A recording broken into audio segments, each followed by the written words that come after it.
Hey, I'm Kim Richardson, and I help you organize and plan your genealogy research so that you can break through barriers and solve those brick wall problems.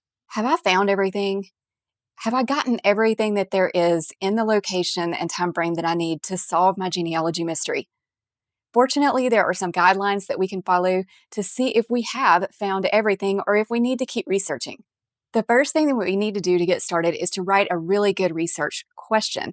And we want to make sure that we put our ancestor's name, the geographical location, and the time frame in that question. So, for example, when did Isabella Mackenzie die in Sumter County, Alabama between 1850 and 1855? That gives me focus and it shows me a clear path. It keeps me on task. And if I need to share it with someone, I've already got it done. It's really concise. They understand exactly what I'm looking for. The next thing that I want to do is look at the area and the time frame she lived to get some context. If I know the history of the area, I know the socioeconomic situation that she was in along with her neighbors, I know the social issues of the day for that time frame. I'm ahead of the game. I've already got some context to go into the rest of my research process. The next thing that I want to do is use a locality guide or a records survey to begin to understand what records are available for that time and place. Cindy's List is a great place to look, and also Family Search as well. Now, what I'm looking for is what records are available to me today.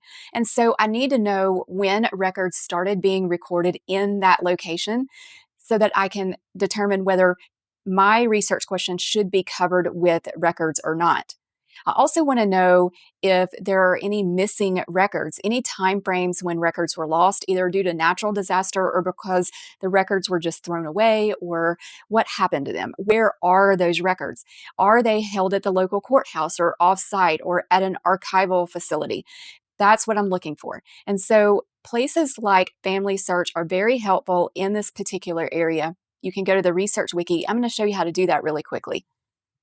From the Family Search homepage, go down to Research Wiki, which is under the search, Research Wiki. Click on that, and it will take you to start to narrow down the location of interest. You can go to a state's page. For example, this is North Carolina. You can also go to a specific county's page. This is where it gets to be most helpful. You can see when that county started having records available and what type of record. It discusses record loss and gives you references. And from there, it begins to go into specific record types. And you get a lot of insight into what is available for that county for very specific record types. Okay, now that I've seen what records are available for my research area and the time frame, it's time to review my research to see if I have everything that was listed on that locality guide, and that's going to help me to know if I have found everything or not. So the first step is to consult that locality guide, look at my research question, and make a list of all of the sources that I can see that will answer my research question. I'm going to put them in any order I want to, and I'm also going to make sure that I'm listing both free and paid resources. After I do that, now I'm going to go back through that list and I'm going to rank those sources from most likely to answer my research question to the least likely to answer my research question. Once I get my list ranked, now I'm going to lay that list beside my own research, and I'm going to look and see what items on that list I've already searched for. I'm going to mark those off of the list as I determine out of my research that I've already found them. And what's left is this really great to-do list. And now I can take that list and just go down the page looking for each source. I've already got it ranked from most likely to solve my problem to least likely. So the first one that I haven't looked for yet is what I want to go get first. As I complete that task, there are some things that I can do to help myself out and to be a little more successful. One thing is that from time to time, just take a break in your research process. Let your brain reset. Don't think about the problem for a while, put it away. And when you come back to it, you'll have a fresh set of eyes. You'll be much more objective and you can see things that you missed the first time. If at all possible, I want to consult original records. When I use indexes and transcriptions or family history books or maybe summaries of a record that someone else has typed, what I'm doing is I'm allowing myself to rely upon that person's interpretation of what the real record said. And if I will take the time to go find that original record, it could be online. I can look at an image copy online, or if I could go to the courthouse and look at that original record, I can then see for myself what the record actually says. And I can see if there were things that were missed. I can see every tiny little nuance and detail in that original record to verify the information and to make sure that I'm using accurate records for my research. A great way to assess the information that you have, the research that you have, is to print out the records that you have consulted and print out your notes and sit down and study them on paper. I love a computer. They give me so much access to so many different things that I otherwise would not have access to. But to do some deep thinking, I really do a lot better on paper, as do most people. That's how we learned in school, was pen and paper.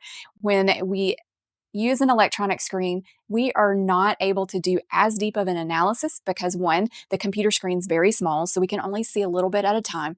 And two, electronic screens take much more mental energy to digest and to take in and analyze and correlate all of the information and everything that we need to do in genealogy. When we can do that on paper, we do a much better job, and we also notice a lot more detail when we work on paper than when we do on the electronic screen. I highly recommend that you go back through every single record that you have and scour that record. Look at it word by word and line by line. So much so that I even take a blank sheet of paper and I'll lay it over the document and I'll pull it down until the first line is exposed. And I sit there and look at that first line and make sure I know every word on there, and I study it. Then I pull the paper down so the second line is exposed. I do the same thing again. And I force myself to slow down and go through the document line by line. You'll be surprised how much information pops off at you that you missed before. We love a timeline, don't we? Genealogists make timelines all the time, but there's a reason for that. They work really well. If you make a timeline of the research question that you have, I would back up a little bit before the question and go a little bit beyond the question, but really study that part of the timeline. And if there are holes there, if you are missing chunks of time, try to go do some research to fill those in, because that could be the key to finding the answer to your research question. If you have not done collateral relative research or cluster research, you may not have found everything to answer your genealogy research question yet. Now, collateral relative research is when you look at someone else that your ancestor is related to and research them in place of or as a substitute for your ancestor. You want to research them and see if you can tie them into the answer for your relative.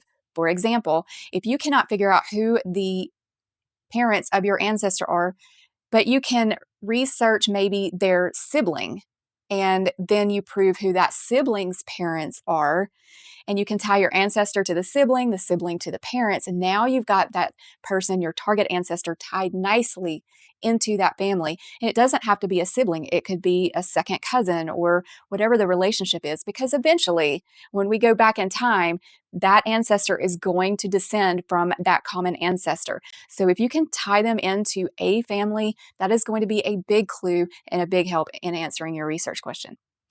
Similarly, if you have a cluster of people or a group of people that you can research to inform you about your ancestor, that's going to help you out a lot. Now, what does that mean? You're literally going to research the groups of people that your ancestor was involved with. So, for example, if you were trying to find out about me, you might talk to my neighbors or find out about my neighbors. You might find out about where I went to church and find out about my church family or my work associates or my friends. Anytime you can connect me to a group and investigate that group, you're learning about me. Particularly if you could then develop maybe one or two individual people out of that group I was close to and investigate them. This is how we're able to use groups of people to track down, for example, the origins of our ancestor. Maybe our ancestor moved to a community with a group of people, maybe their neighbors. And so if we investigate their neighbors and we determine that all of them came from a particular place, they all migrated together or about the same time, and then I go back to where that set of neighbors came from and I can look at their origin, I might be able to tie my ancestor to it and find out about their origin as well. So go and research those collateral relatives and those clusters of people around your ancestor for more clues and to make sure that you have found everything that you can find out about your ancestor. We have great resources in our genealogy friends. So go to those people and say, can you think of someplace else that I could look? Have I overlooked anything? Would you audit my work and see if you think I missed something? Also, make sure that you look at the membership benefits of your genealogy societies. It may well be worth contacting them because a lot of those societies will offer you some research assistance as a benefit to membership. Writing out your research will show you where you have holes. It will show you your shortfalls. It will show you where you have errors, and it will show you whether or not you have found everything. When you write your research, you have to have really good logic to be able to put it on paper and make it make sense. And you have to be able to see where you're missing information. It will become blatantly obvious when you start writing up your research whether or not you have found everything. You'll be surprised at the benefits that you gain in writing up your research. So, if you want to know the secret to know if you've found everything or not, you need to take your time and slow down, consult a locality guide, compare those sources to your research, do an audit of your work to see if you have missed anything, and finally, write up your research to smooth things over and make sure you have no gaps and no errors in your work. Another really great way to see if you have found everything or not is to use the Brickwall Buster Cards system to evaluate your research and to allow it to serve as a coach for you to see if you have found everything or not. I'm going to link it for you below. Check it out. Hey, please hit that like button down below. It helps more than you can know, and I really appreciate it. Thanks for watching.